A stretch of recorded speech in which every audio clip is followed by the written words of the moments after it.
Hi, I hope you guys are able to see me and hear me.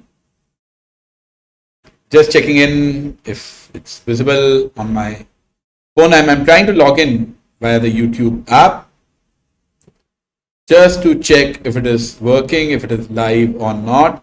And yes, I can see myself. Hello, everyone, and welcome to the class on time, speed, and distance. I hope you guys are able to see me and hear me clearly. तो आज और आने वाले कुछ दिनों में मैं शाम को रेगुलर क्लासेस लेने का प्लान बना रहा हूं और इन रेगुलर क्लासेस के अंदर मेरा जो गोल है, मेरा जो मेन आइडिया है वो रहेगा कि मैं टाइम स्पीड डिस्टेंस के जितने भी कॉन्सेप्ट्स हैं, टाइम स्पीड डिस्टेंस के जितने भी आइडियाज हैं, वो सबको मैं एकदम पूरे से और अच्छे से कवर कर पाऊं। थ्रू आउट दिस क्लास मैं अपना जो यूट्यूब ऐप है उसके ऊपर ऑनलाइन रहूंगा, उसके ऊपर चेक करता रहूंगा कि सब कुछ क्लियर है या नहीं है। अगर आपको कहीं भी कुछ भी डाउट्स आए, तो आप थ्रू आउट दिस क्लास ये चैट को यूज कर सकते हैं और उस चैट के थ्रू मैं आपकी मदद करने की पूरी कोशिश करूंगा। सबसे पहले मैं आपको बता दूं, जो लोग शायद पहली बार मेरी क्लास अटेंड कर रहे होंगे, मेरा नाम रवि हांडा है। मैंने पिछले 15 साल से मैं कैट के लिए पढ़ा रहा हूं और मैंने 20,000 से ज्यादा स्टूडेंट्स को ऑनलाइन पढ़ाया है कैट के लिए। मैं एक वेबसाइट चलाया करता था handagafunda.com के नाम से, उसके थ्रू मैंने पढ़ाया है और अब मैं अनअकैडमी के ऊपर क्लासेस लेता हूं। अनअकैडमी के ऊपर जो क्लासेस होती हैं बेसिकली मैं 3 तरीके से लेता हूं। यूट्यूब के थ्रू, स्पेशल क्लासेस जो कि प्लेटफॉर्म पे कंडक्ट करवाई जाती हैं, और पेड कोर्सेस। तो YouTube के लिए मेरा जो प्लान है एटलीस्ट इस हफ्ते का, वो ये है कि मैं मॉर्निंग में 2 क्लासेस लूंगा, 10 बजे और 12 बजे, और इवनिंग में मैं 2 क्लासेस लूंगा, 5 बजे और 7 बजे। मॉर्निंग वाली जो क्लासेस हैं उसमें मैं नंबर सिस्टम के कॉन्सेप्ट्स कवर करूंगा और इवनिंग वाली जो क्लासेस हैं उसमें मैं टाइम स्पीड डिस्टेंस के कॉन्सेप्ट्स कवर करूंगा। तो एकदम अपनी तरफ से तो मैं कोशिश करूंगा कि मैं धीरे धीरे जाऊं, पर आपको कभी भी कहीं भी कोई भी डाउट आता है तो आप प्लीज मुझसे बिना हिचक पूछ सकते हैं। मैं चैट ऐप के ऊपर हमेशा ऑनलाइन रहता हूं, देखता रहता हूं कि कोई कुछ बोल तो नहीं रहा। जहां तक पेड कोर्सेज की अनअकैडमी के ऊपर बात है, 2 टाइप के पेड कोर्सेज होते हैं। एक होते हैं प्लस कोर्सेज और एक आइकॉनिक कोर्सेज। प्लस कोर्सेज में आपको ना सिर्फ लाइव क्लासेस मिलती हैं, बट वो आपको एक स्ट्रक्चर्ड वे में। स्ट्रक्चर से मेरा मतलब है पहले ये करना चाहिए, फिर ये करना चाहिए, फिर ये करना चाहिए। आप पुरानी रिकॉर्डिंग्स भी देख सकते हो, पीडीएफ को भी डाउनलोड कर सकते हो, और अब खाली मेरी नहीं, जितने भी टीचर्स हैं प्लेटफॉर्म के ऊपर उन सब की आप क्लासेस देख सकते हो। तो ये एक फायदा जैसे कहते हैं कि रहता है अगर आप प्लेटफॉर्म के ऊपर हो तो। एंड इसके लिए मैं बताना चाहूंगा कि मैं अपने पेड कोर्सेज अनअकैडमी पे लॉन्च कर रहा हूं इस महीने, जो कि लॉजिकल रीजनिंग से रिलेटेड है। तो पहले तो मैं एक छोटा सा कोर्स लॉन्च करूंगा जो कि पजल्स के रिलेटेड होगा, और उसके बाद में मैं एक कंप्लीट एलआर कोर्स लॉन्च करूंगा जिसमें लॉजिकल रीजनिंग के जितने भी कॉन्सेप्ट्स हैं, जितने भी आइडियाज हैं, वो शुरुआत से लेके एंड तक मैं प्रॉपरली पूरा कवर कर लूं। और मैं आई थिंक मेरा एस्टिमेट है कि मिड जुलाई तक, ये इस महीने चालू करके मिड जुलाई तक मैं एलआर पूरा आपका इसमें निपटा दूंगा। इसके अलावा एक आइकॉनिक प्लान भी रहता है जिसमें आपको पर्सनलाइज्ड गाइडेंस भी प्रोवाइड करवाई जाती है। अगर आप एनरोल करने का सोच रहे हैं तो कुछ नए बैचेस हैं 2 जून से और 5 जून से जो शुरू हो रहे हैं, आप उन बैचेस को ज्वाइन भी कर सकते हैं। Hi Ram, good to see you here. तो अनअकैडमी पे जो सब्सक्रिप्शन है 6 महीने का प्लान मैं रिकमेंड करूंगा, जो कि 16,400 का है।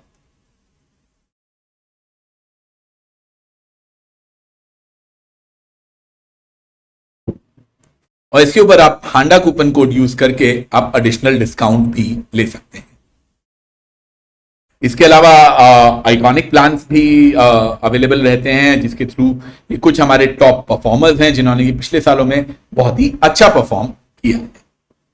तो अगर आप लोग रेडी हैं यहाँ पे, तो जस्ट एक हेलो, ओके, हाय वगैरह लिख दें, ताकि मैं टाइम स्पीड डिस्टेंस के एकदम जो बेसिक वाले बच्चे वाले कॉन्सेप्ट्स हैं उनसे मैं अपनी कहानी शुरू कर पाऊं।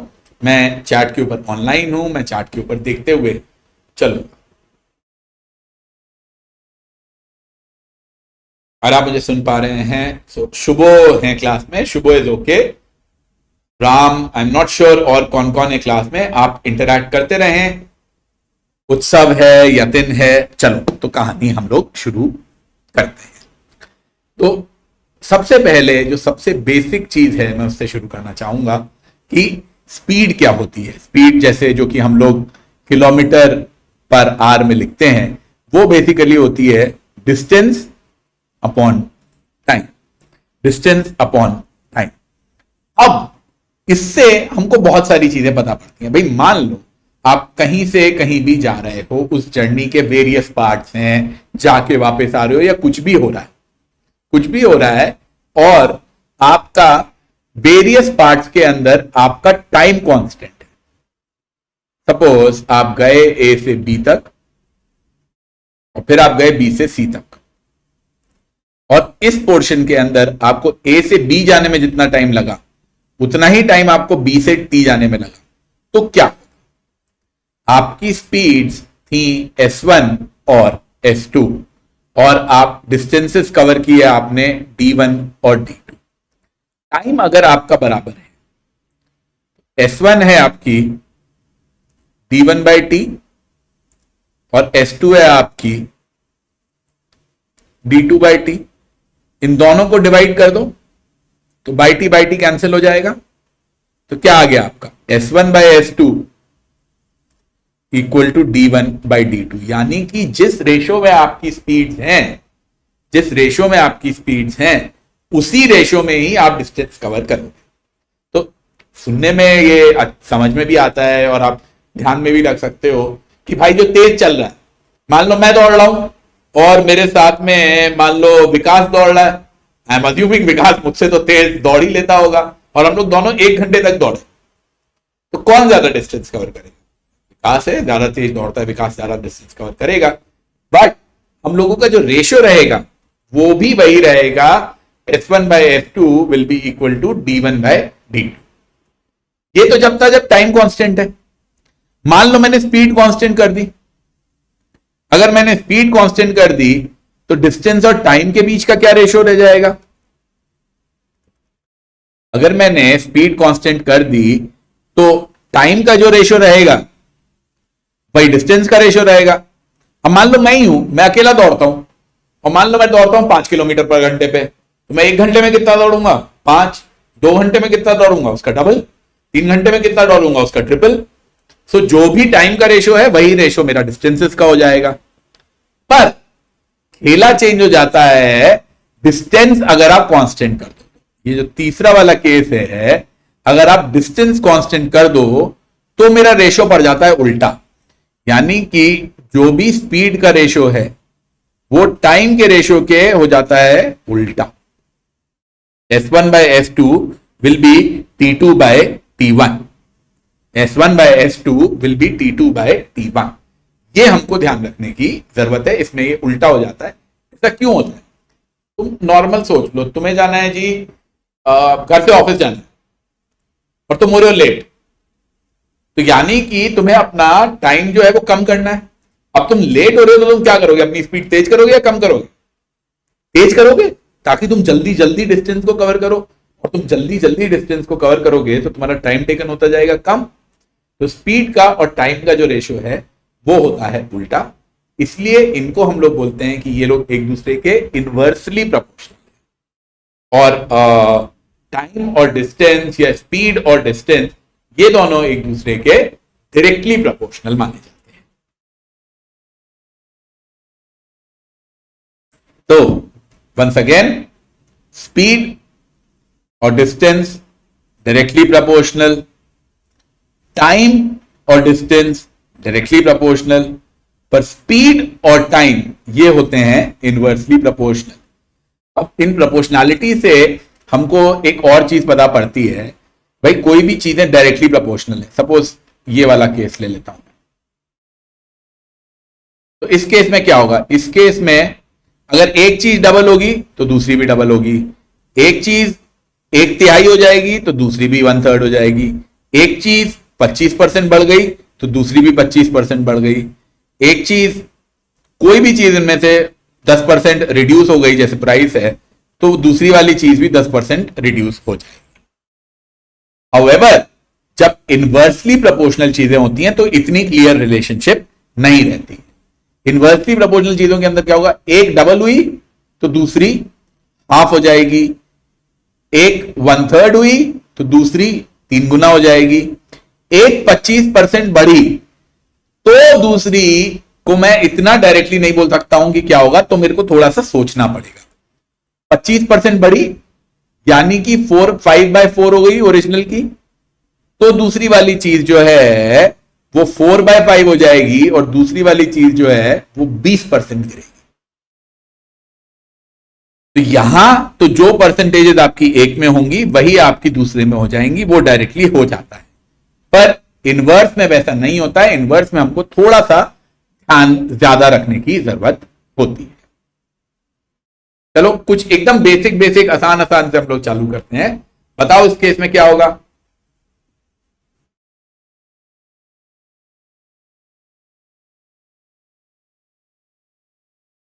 रेशियो ऑफ डिस्टेंसेस, दो मेरे रेसर हैं, वो मुझे गिवन है, तो उनका रेशियो ऑफ डिस्टेंसेस क्या होगा, वो मैं कैसे निकालूं।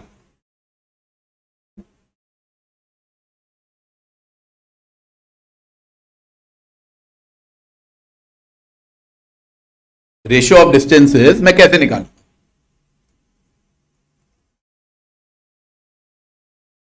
कोई आइडिया, कोई सजेशन। 5:6 भाई, स्पीड जो है वो दोनों की है S1/S2 10/12 यानी कि 5/6, और 1 आवर लेटर यानी कि टाइम है कांस्टेंट, तो उनका जो रेशियो ऑफ डिस्टेंसेस होगा वो क्या होगा, वो भी वही होगा, 5/6 ही होगा। दैट्स इट, क्योंकि टाइम मेरा कांस्टेंट है। इस केस में क्या होगा,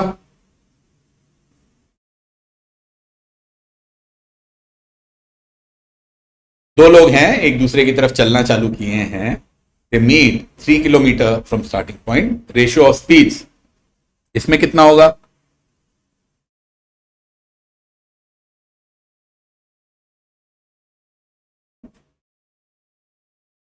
क्या होगा इसमें,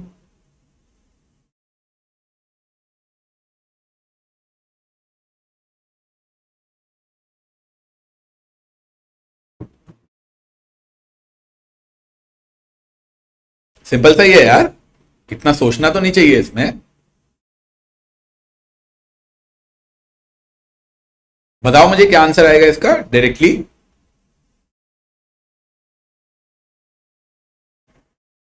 10/7 गड़बड़ है, 3/7 होगा ना यार। भाई दो लोग हैं, वो एक दूसरे की तरफ चलना चालू किए, ए यहां से, बी यहां से, और मुझे पता है दे स्टार्टेड साइमल्टेनियसली, यानी कि दोनों लोग चलना चालू किए सुबह, मान लो सुबह सुबह 7 बजे वो लोग चलना चालू किए, और फिर वो सुबह 8 बजे मिले। कहां पे मिले, 3 किलोमीटर फ्रॉम आना, टोटल था 10, तो 7 किलोमीटर फ्रॉम बी, यहां पे वो लोग मिले। मुझसे रेशियो ऑफ देयर स्पीड्स पूछा गया, तो दोनों चलना सेम टाइम पे चालू किए, दोनों मिले सेम टाइम पे, तो बेसिकली मुझे ये गिवन है कि मेरा जो टाइम है वो तो है कांस्टेंट,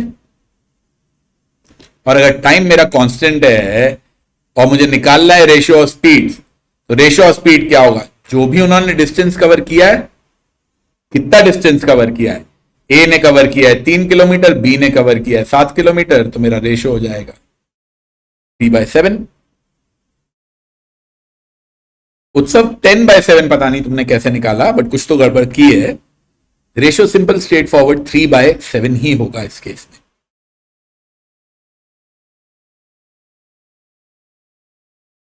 इसमें बताओ क्या होगा,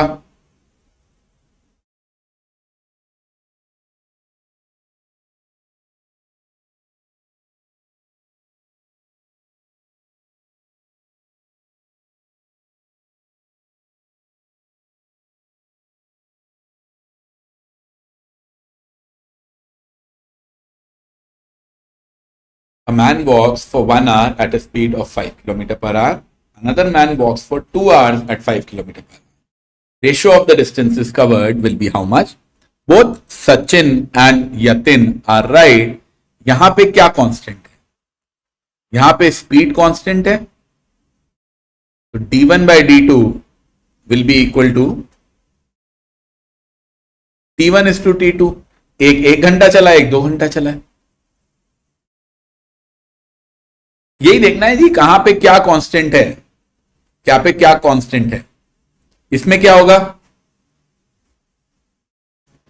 अभी 4 किलोमीटर पे चल रहा है और उसका स्कूल 1 hour 45 मिनट्स पे है। कितना डिस्टेंस है? कितना डिस्टेंस है? 4 पे वो चल रहा है, तो अगर मैं इसको कर देता हूं इंटू 1.45, तो ये कितना आ गया? 0.45 हो गया 0.9 इंटू 2 हो गया 1.8, 5.8। क्या ये सही है? क्यों? 1 इंटू 4 इंटू 1.45 तो 5.8 होगा ना। 1.45 का डबल 2.9, 2.9 का डबल 5.8। क्या गलती की है मैंने इसमें?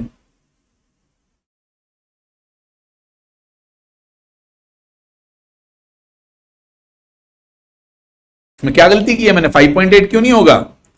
सुबह विकास सब लोग बोल रहे हैं 7 होगा, और वो सब लोग सही हैं भाई। 1 hour 45 मिनट्स को 1.45 नहीं लिखते हैं। ये गलती मत करना, ये एग्जाम में बहुत कॉमन गलती होती है जो कि लोग कर देते हैं। 1 hour 45 मिनट्स, 45 मिनट्स का मतलब है 45 by 60, यानी कि 3/4 hours।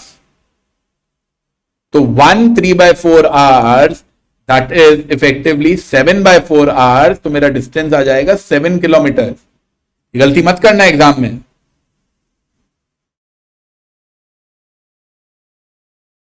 इसमें क्या होगा?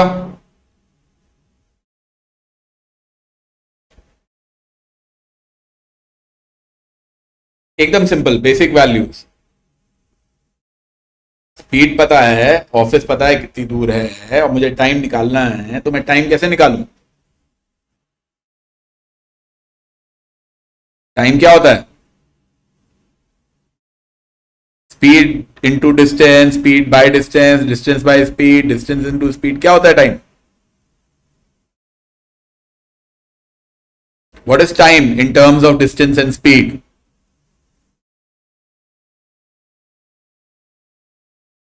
Distance upon speed.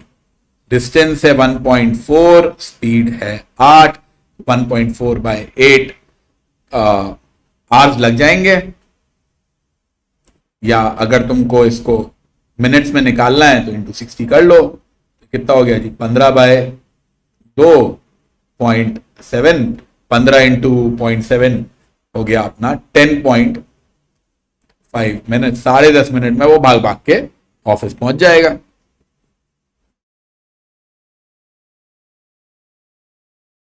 इसमें क्या करोगे? Ravi takes 12 seconds to cover a certain distance at 72 kilometers per hour.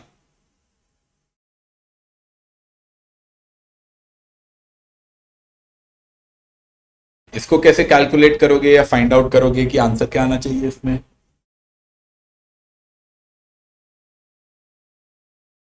$240 meters। Satyam is absolutely right. भाई देखो, ये मैं तुम्हें एक चीज बता देता हूं जिसको हमेशा याद रखना। मान लो तुम्हारे पास में 1 किलोमीटर पर आवर है और बाकी सारा डेटा तुम्हारा सेकेंड्स और उन सब के अंदर है। तो 1 kilometre per hour basically means 1 kilometre इन 1 hour। 1 किलोमीटर होता है 1000 मीटर।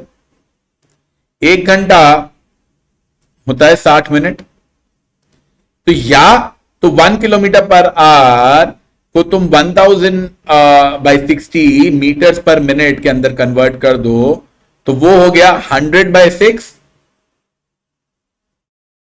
या 50/3 मीटर पर मिनट। ये याद रखो, ये कहीं कहीं काम में आ जाता है, ये कहीं कहीं काम में आ जाता है। इससे बहुत ज्यादा काम में आता है, इससे बहुत ज्यादा काम में आता है मीटर पर सेकंड वाला। जो कि हुआ 1000 मीटर, 60 मिनट्स थे, वो हो गए 3600 सेकेंड्स।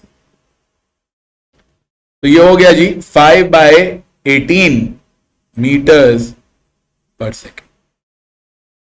1 किलोमीटर पर आवर जब भी तुम्हारे पास में है, उसको सीधा सीधा तुम 5/18 मीटर्स पर सेकेंड लिख सकते हो। तो इससे क्या हो गया, 72 किलोमीटर पर आवर है, तो 72 इंटू 5/18 मैंने किया, तो ये तो गया 4 बार, तो ये आ गया मेरा 20 मीटर पर सेकेंड। और एक बार मेरा 20 मीटर पर सेकेंड आ गया, 12 सेकेंड के लिए मैं भाग रहा हूं, 20 metre per second for 12 second, second second cancel, 12 into 20 metre, 240 metre मेरा आंसर आ जाएगा। तो 50/3 याद रख लो, याद रख सकते हो तो 5/18 तो कंपल्सरीली याद रखो, बहुत काम में आता है, ये बहुत ही ज्यादा काम में आता है। तो इसलिए इसका जो है फायदा होना और याद रखना बहुत ये जरूरी भी पड़ जाता है। इसमें क्या होगा,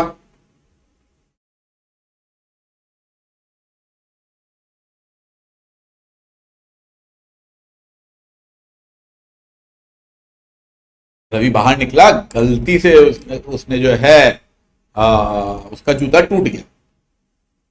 now he could walk at only 4/5 of his normal speed. Owing to this, he takes half an hour longer than usual to reach his destination. Then his original time period is how much? ये निकालना है।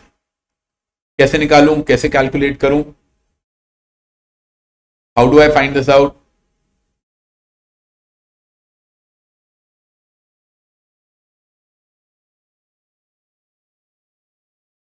$45 minutes. Okay.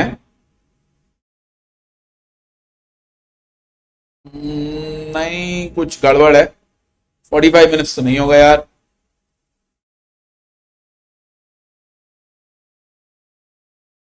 वो घंटा, हाँ शुभो मुझे लग रहा है कि शायद सही बोल रहे हैं। ये देखो, Ravi accidentally stepped on some stone and broke his shoe. He could walk at only 4/5 of his normal speed. तो उसकी जो स्पीड है वो मान लो पहले s थी, अब वो कितनी रह गई, अब वो रह गई 4/5s. Owing to this, he takes half an hour longer to reach his usual destination. यानी कि वो घर से ऑफिस जा रहा था, मान लो, तो पहले वो घर से ऑफिस जा रहा था, अभी भी वो घर से ऑफिस जा रहा है। हुआ क्या है, डिस्टेंस तो उसका घर से ऑफिस का सेम ही है, बट उसको अब टाइम ज्यादा लग रहा है क्योंकि उसकी स्पीड हो गई है कम। भाई पहले उसको अगर लग रहा था टाइम t, तो अब उसको कितना टाइम लग रहा है, अब उसको लगेगा 5/4t, क्योंकि स्पीड हो गई है 4/5। भाई स्पीड और टाइम ये होते हैं इनवर्सली प्रोपोर्शनल। और स्पीड डबल हो जाती तो टाइम टेकन आधा हो जाता, स्पीड ट्रिपल हो जाती तो टाइम टेकन 1/3 हो जाता। स्पीड हो गई है 4/5 टाइम्स ओरिजिनल स्पीड, तो टाइम टेकन हो जाएगा 5/4 times the original speed, original time. यानी कि एक्स्ट्रा टाइम कितना लगा उसको, एक्स्ट्रा टाइम उसको लग रहा है 5t/4 माइनस टी, यानी कि t/4। और ये गिवन है कि मुझे एक्स्ट्रा टाइम उसको लग रहा है 30 मिनट्स, और एक्स्ट्रा टाइम उसको लग रहा है 30 मिनट्स, t/4 है 30 मिनट्स, तो t हो गया जी 120 मिनट्स, यानी कि 2 घंटे लगेंगे उसको। ओके, वैसे शुभो ने तो सही निकाला था, सत्यम का गलत आया था। Satyam, I hope you are okay with this now. Satyam agree करते हो इससे?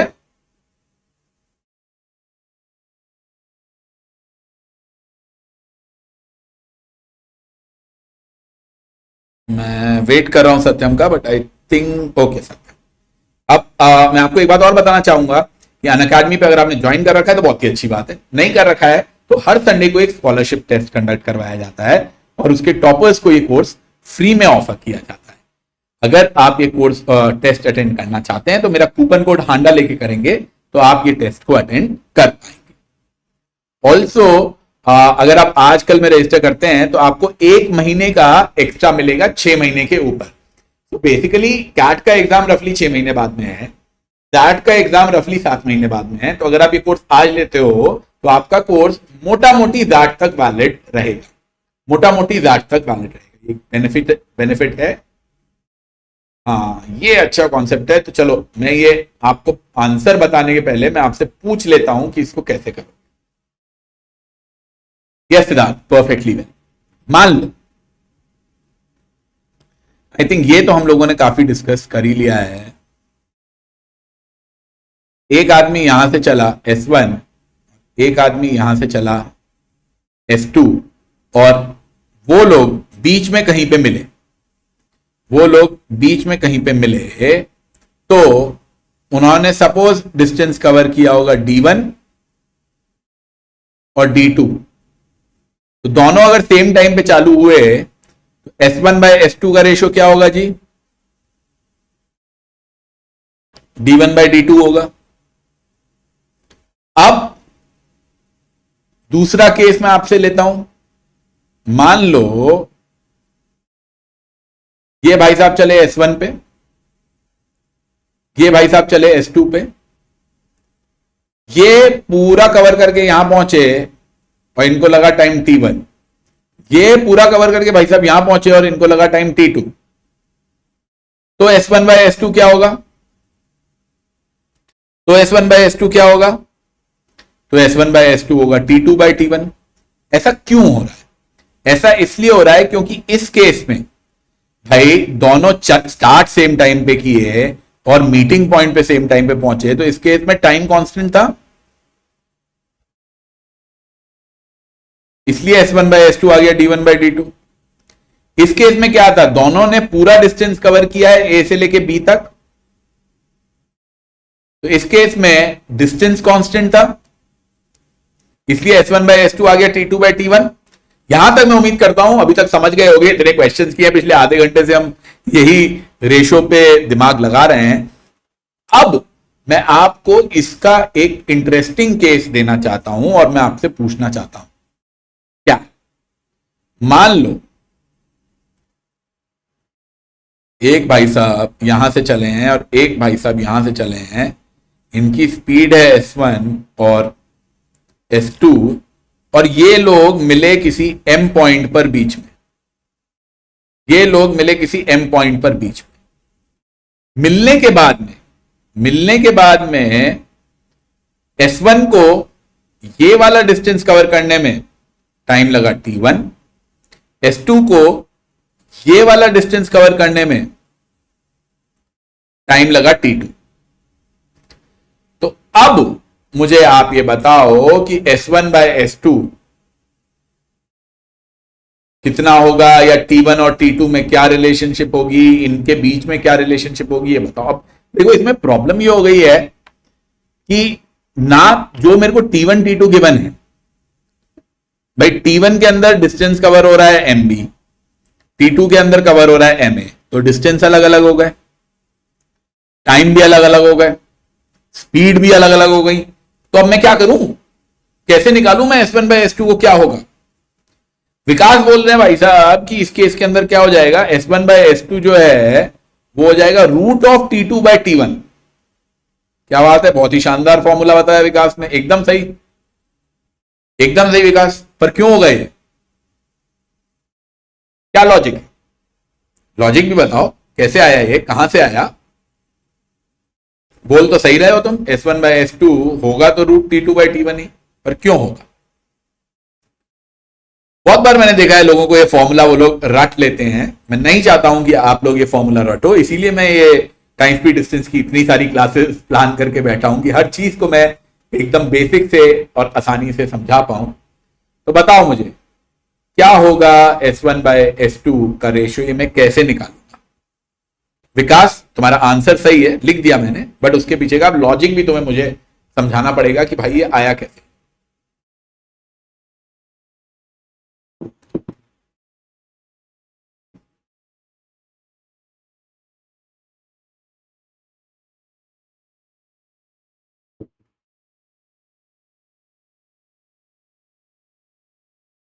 हुआ कैसे, आया कैसे? आंसर मैं इसका कैसे निकालूं, कैसे करूं?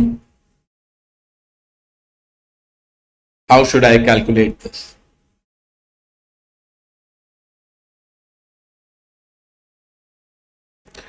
AM equal to S1। हाँ, सही सही जा रहे हो, सही जा रहे हो। चलो मान लिया विकास, तुमने सही निकाला है। मान लो मैं बोलता हूं इन दोनों को मिलने में टाइम लगा T। भाई दोनों साथ में स्टार्ट किए थे, M तक पहुंचने में इनको टाइम लगा T। तो AM क्या होगा? AM होगा S1 इंटू टी, जो कि S2 कवर कर रहा है टाइम T2 में। So this is S2 into T2। Very similarly अगर मैं BM और MB को कंसिडर करूं तो S1 यहां से यहां तक जा रहा है इन टाइम T1, और S2 यहां से यहां तक जा रहा है, यहां से यहां तक S2 को आने में लग रहे हैं टाइम T। S2 हो गया T। अब क्या कर सकते हो? दो चीज कर सकते हो। एक तो इनको डिवाइड कर दो, एक तो इनको डिवाइड कर दो। इनको डिवाइड किया तो क्या आया? T by T1 equal to T2 by T, या T square equal to T1 T2। तो T आ गया जी मेरा रूट ऑफ T1 T2। ये एक रिलेशनशिप आ गई डिवाइड करने पे। दूसरी रिलेशनशिप, मल्टीप्लाई कर दो दोनों को। मल्टीप्लाई किया तो क्या हुआ? S1 square into T into T1 is equal to S2 square equal to T into T2। T और T कटा तो आ गया S1 square by S2 square is equal to T2 by T1, यानी कि S1 स्क्वायर, सॉरी, यानी कि S1 by S2 आ गया root of T2 by T1। Agree करते हो इससे दोस्तों? इन वैल्यूज से, जो वैल्यूज मैंने निकाली हैं, S1 by S2, T2 by T1, S1 by S2 is root of T2 by T1। Okay, यही मैंने यहां पे बता रखा है कि let us say that two bodies A and B start at the same time from 2 points P and Q towards each other and meet at a point R in between। वो मिलके R कोई एक बीच में point आता है उसमें मिलती है। After meeting at R, A takes time TA, B takes time TB, then S1 by S2, SA by SB will be root of TB by TA. Also, time taken for them to meet is TA by TB।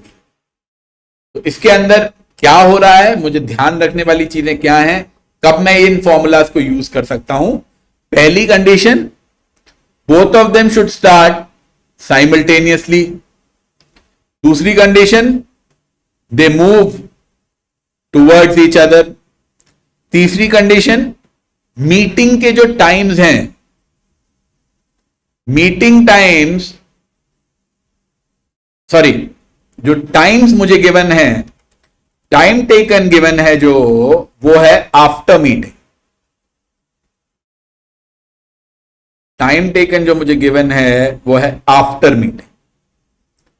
अगर ये तीन conditions meet हो रही हैं, अगर ये तीन conditions meet हो रही हैं, तो मैं ये फॉर्मूलाज को यूज कर सकता हूं।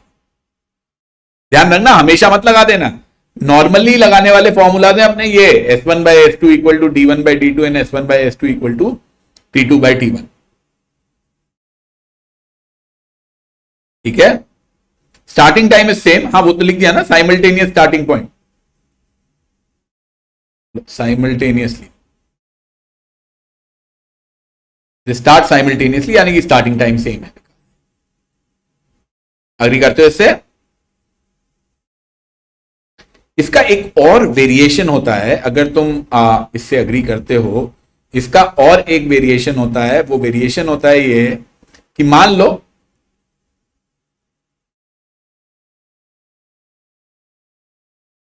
एक बॉडी है वो यहां से चली S1 से,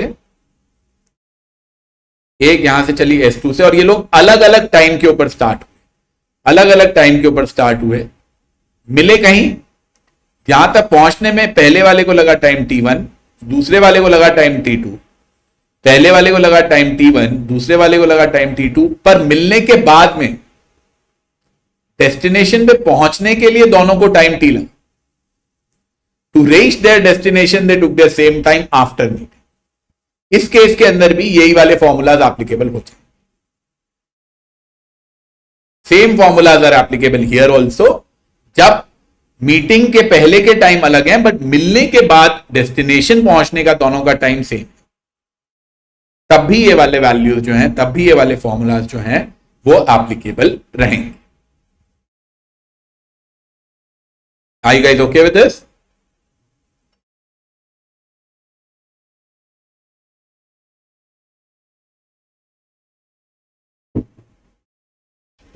Okay.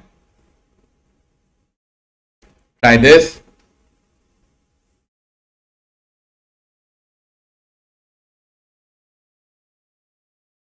Now this is a question जो अभी तक हम करते आ रहे थे, उनमें से कोई भी एग्जाम लायक नहीं था, वो सारे मैं कॉन्सेप्ट समझाने के लिए कर रहा था। अब जो हम लोग क्वेश्चन करेंगे और या जो अगली क्लास में हम लोग जो क्वेश्चंस करेंगे वो थोड़े से मुश्किल, थोड़े से कैट लेवल के क्वेश्चंस अब हम करेंगे। 5:37, तो मैं 10 मिनट के आसपास और लूंगा आपका, 10 मिनट के आसपास और लूंगा। कुछ एक दो क्वेश्चन और डिस्कस कर लेते हैं, बाकी हम लोग 7 बजे की क्लास में डिस्कस करेंगे। तो बताओ इसे कैसे सॉल्व करोगे, इसे कैसे निकालोगे, कैसे कैलकुलेट करना चाहिए इस क्वेश्चन में।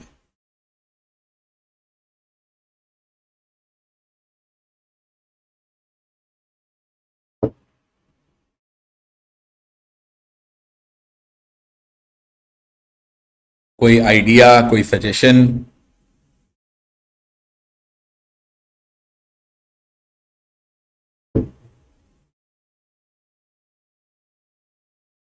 रवीना है, घर से स्कूल जा रही है at 6 kilometre per hour and reaches 10 minutes late.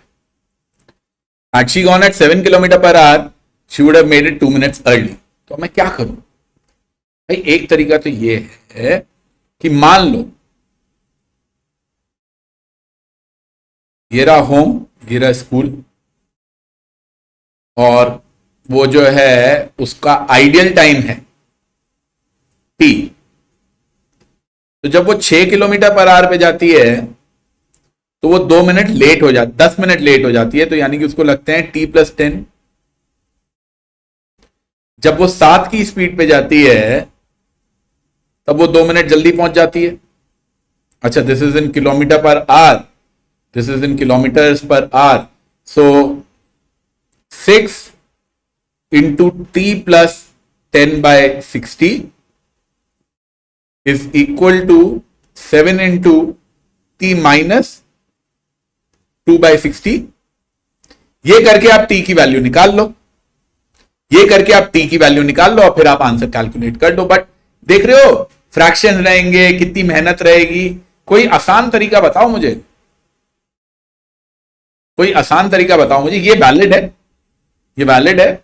Suppose मैं इससे करता हूं तो क्या आएगा मेरा, 60 प्लस 1/6 इंटू 6 यानी कि +1 इज इक्वल टू 70 माइनस 1/30। तो ये हो गया जी T इक्वल टू 29/30। T आ गया मेरा 29/30 आवर्स, 29/30 आवर्स। तो मेरा डिस्टेंस कितना आएगा, मेरा डिस्टेंस आएगा 29/30 आवर्स। इसको अगर मैं मिनट में करूं तो ये हो गए 58 मिनट्स। करेक्ट है ना? 46 किलोमीटर नहीं यार, इतना सब तो नहीं होगा। या तो मैं कुछ कैलकुलेशन मिस्टेक कर रहा हूं या तुम लोग कहीं कुछ कैलकुलेशन मिस्टेक कर रहे हो।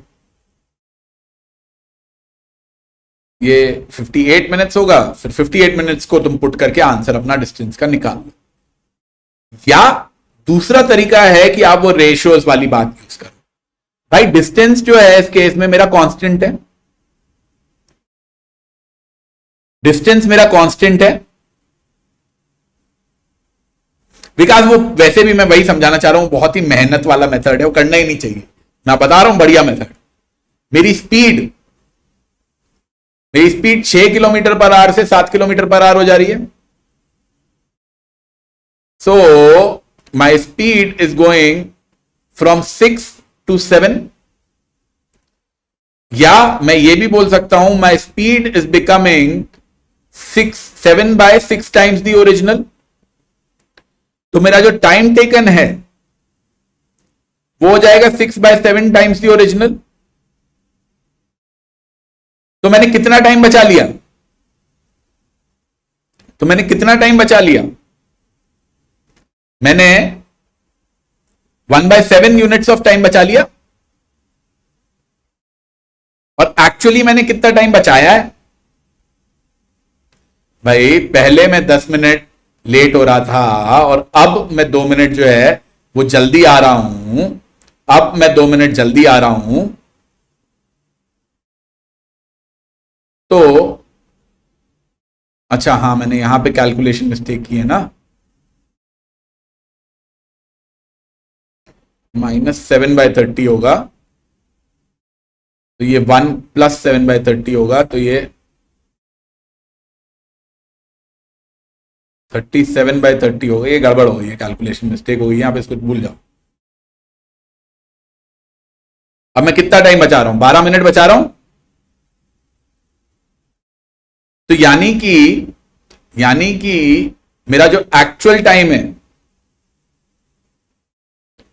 वो है 7 × 12 यानी कि 84 मिनट्स।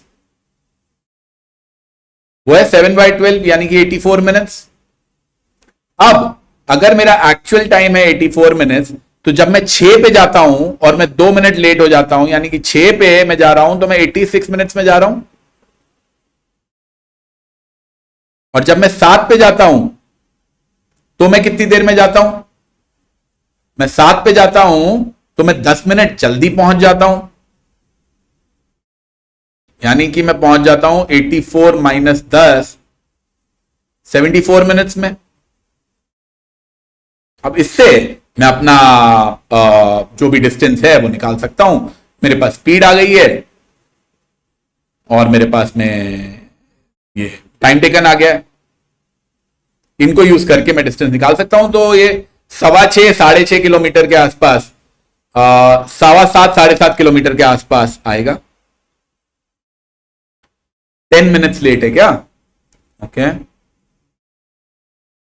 6 पे 10 मिनट लेट है तो 84 + 10 94 मिनट्स। और 7 पे 2 मिनट जल्दी है तो 82 मिनट्स। अब ठीक है।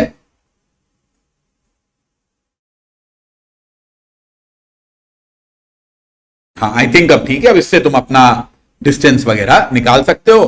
तो 9 9.5 किलोमीटर के आसपास कुछ तुम्हारा आंसर इसमें आएगा। बेसिकली मेरा पॉइंट ये है, इक्वेशन बनाने की बजाय रेशियोज यूज करोगे तो तुम्हारा आंसर जल्दी आ जाएगा। इक्वेशन बनाने की बजाय रेशियोज यूज करोगे तो तुम्हारा आंसर जल्दी आ जाएगा। इस केस में क्या होगा?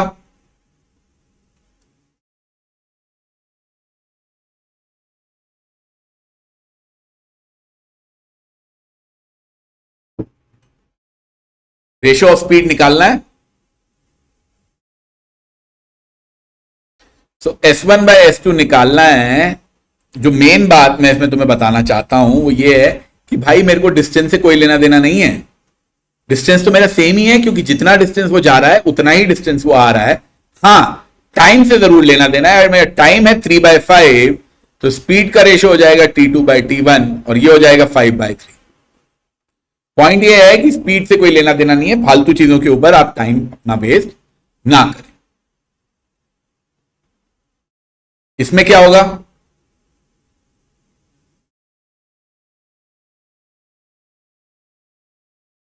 इस केस में क्या आंसर आएगा?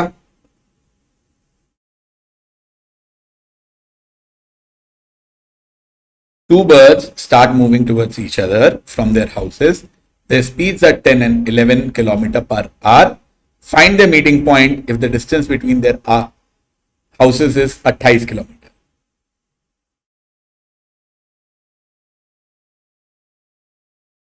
मुझे मीटिंग पॉइंट निकालना है। स्पीड्स मेरे को गिवन है 10 और 11, तो डिस्टेंसेस भी क्या होंगे? 10 और 11 के रेशो में ही होंगे। तो बेसिकली 28 किलोमीटर को तुमको 10 और 11 के रेशो में डिवाइड करना है, यानी कि from the first one 10/21 into 28 4/3, तो 40/3 kilometre from the first bird, 40/3 kilometre from the first bird के घर से, और 11/21 into 28 44/3 kilometre from the second birds house. 28/21 कैसे आया? 28 को मुझे 10:11 में, सपोज 28 को अगर मुझे A:B में स्प्लिट करना होता है तो एक होगा A/A+B इंटू 28 और एक होगा B/A+B इंटू 28। रेशियोज के अंदर हम लोग उसी हिसाब से ही डिवाइड कर देते हैं। चलो लास्ट क्वेश्चन करते हैं, फिर हम लोग ब्रेक लेंगे और 7 बजे वापस मिलेंगे। बताओ मुझे इसका क्या आंसर है।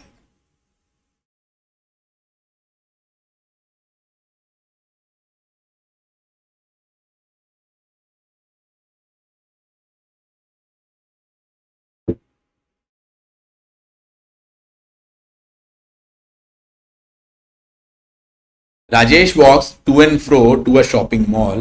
He spends 30 minutes shopping, and if he walks at the speed of 10 km an hour, he returns home at 7 o'clock. If he walks at 15 kilometers per hour, he returns to home at 6:30. How fast must he walk in order to return at 6:15? How fast must he walk to return at 6:15? 7/3 4/3 तो बहुत कम है यार, बहुत कम है भाई। Basically ये उसका घर है, ये शॉपिंग मॉल है, तो 10 की स्पीड से ज्यादा है, 30 मिनट यहां पे स्पेंड करता है और 10 की स्पीड से वो वापस आता है, तो वो वापस पहुंचता है 7 बजे। अगर वो 15 की स्पीड से जाएगा और 15 की स्पीड से वापस आएगा तो वो वापस आ जाएगा 6:30 बजे। 30 मिनट्स यहां पे तो वो स्पेंड करेगा ही करेगा। सवाल यह है कि वो कितनी स्पीड पे जाए और कितनी स्पीड पे वापस आए कि वो 6:15 बजे वापस आ जाए। ये मुझे निकालना है, तो मैं ये कैसे निकालूं?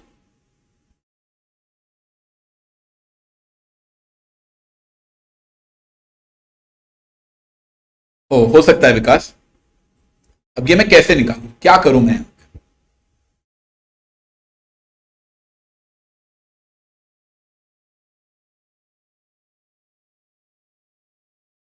How do I find this out? कैसे कैलकुलेट करूं मैं?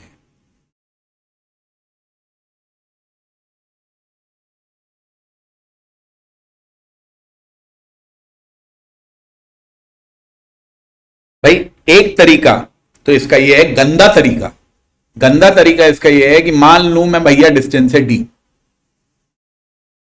डी और मैं ये पता लगाऊं कि वो घर से कितने बजे निकलता है। तो वो पता लगाने का क्या तरीका है? 7 बजे चला, 7 बजे वो वापस पहुंचा है, तो ये डिस्टेंस कवर करने में उसे लगा होगा D/10, तो इसमें से आप D/10 माइनस कर दो, माइनस आधा घंटा जो उसने यहां पे वेट किया, माइनस जाने में जो उसे टाइम लगा होगा, और ये होगा बराबर 6:30 बजे यहां पे पहुंच रहा है वो, तो 6:30 minus D/15 minus 0.5 minus D/15, ये दोनों जो उसका निकलने का टाइम है ये होगा उसका बराबर। इसको लेके आप कैलकुलेट करो, डिस्टेंस निकालो और उससे फिर आपका आंसर चल जाएगा, उससे फिर मेरा आंसर चल जाएगा। बट बहुत मेहनत है, बहुत मेहनत है। कोई आसान तरीका बताओ कैसे करूं मैं, कोई आसान तरीका बताओ कैसे करूं मैं। आसान तरीका वही है, रेशियोज यूज करो। स्पीड कितनी हो रही है जी उसकी, स्पीड हो जा रही है उसकी 3/2 टाइम्स दी ओरिजिनल, 10 से 15 हो गई, तो उसका टाइम टेकन कितना हो जाएगा, टाइम टेकन हो जाएगा 2/3 ऑफ द ओरिजिनल। यानी कि उसने 1/3 ऑफ द टाइम बचा लिया। 1/3 ऑफ द टाइम अगर उसने बचा लिया है, 1/3 ऑफ द टाइम अगर उसने बचा लिया है, उसने एक्चुअली कितना टाइम बचा है, 7 की जगह अगर वो 6:30 बजे आ गया तो उसने 30 मिनट बचा लिए। और अगर उसने 30 मिनट बचा लिए हैं, यानी कि ओरिजिनली उसको लग रहे थे 90 मिनट और अब उसको लग रहे हैं 60 मिनट। भाई उसने कैसे बचाया अपना टाइम, उसने अपना टाइम ऐसे ही बचाया कि उसको पहले लग रहे थे 90 मिनट ट्रैवल करने में, अब उसको लग रहे हैं 60 मिनट ट्रैवल करने में। तो घर से कितने बजे चला होगा, घर से कितने बजे चला होगा भाई, 60 मिनट तो वो ट्रैवल कर रहा है, यानी कि 30 मिनट वो यहां पे ट्रैवल कर रहा है, 30 मिनट वो यहां पे ट्रैवल कर रहा है, तो 1.5 घंटा, यानी घर से वो 5 बजे निकला होगा। यहां पे भी वो 5 बजे ही निकला होगा, 5 बजे निकला, 45 मिनट ट्रैवल किया 10 की स्पीड पे, यहां पे पहुंचा, आधे घंटे शॉपिंग की, फिर 45 मिनट वापस आया। अब उसे 5 बजे निकलना है और 6:15 बजे वापस आना है। अब उसे 5 बजे निकलना है और 6:15 बजे वापस आना है, जिसमें से 30 मिनट उसको शॉपिंग करनी है, जिसमें से 30 मिनट उसको शॉपिंग करनी है। तो टोटल उसके पास में है अभी 5 बजे से 6:15 बजे तक उसके पास में 75 मिनट्स। 75 मिनट्स में से 30 मिनट, 30 मिनट तो वो शॉपिंग कर रहा है, तो उसके पास में चलने के लिए, ट्रैवल करने के लिए तो 45 मिनट्स ही हैं। और 45 मिनट्स में उसे कितना डिस्टेंस कवर करना है भाई, 15 इंटू हाफ एन आवर, तो ये 7.5 किलोमीटर का डिस्टेंस है। तो 45 मिनट्स में उसे 15 किलोमीटर कवर करने हैं। तो 15 kilometres to be covered in 3/4 hours, तो उसकी स्पीड होनी चाहिए 20 kilometre per hour. Jatin 12.5, 17.5, not sure कैसे तुमने ये वैल्यूज निकाली हैं, आई एम नॉट श्योर तुमने कैसे ये वैल्यूज निकाली हैं, but I hope you will be okay with this now. जो मैंने 20 आंसर निकाल के रखा है यहां पे, उससे तुम अग्री करोगे। यतिन, विकास, मैं उम्मीद करता हूं आप सब लोग इससे अग्री करोगे जो मैंने 20 किलोमीटर पर आवर आंसर निकाला है। Are you guys okay with this? 15 kilometre उसे कवर करना है 3/4 आवर्स में। चलो, Vikas okay, happy to see that, good to see that. मैं फिर से आपको एक बार रिमाइंड करवाना चाहूंगा कि मेरे वीडियोस को प्लीज लाइक करते रहें, हमारे चैनल को सब्सक्राइब करते रहें, क्योंकि जितने ज्यादा लाइक्स मिलेंगे, जितने ज्यादा सब्सक्राइबर्स होंगे, उतनी ही मैं फ्री क्लासेस ले पाऊंगा। और अब जो 7 बजे मैं क्लास दूंगा, उसके अंदर हम लोग थोड़े से मुश्किल वाले क्वेश्चंस डिस्कस करेंगे। तो 7 बजे मैं उम्मीद करता हूं आप मेरे को टाइम, स्पीड, डिस्टेंस के बेसिक कॉन्सेप्ट्स के लिए ज्वाइन करेंगे, और 7 बजे वाली क्लास में हम लोग थोड़े से मुश्किल क्वेश्चंस फिर से डिस्कस करेंगे। So thank you everyone, thank you for coming to class, thank you Vikas, thank you Shubho, see you at 7। Bye guys, bye Shubho.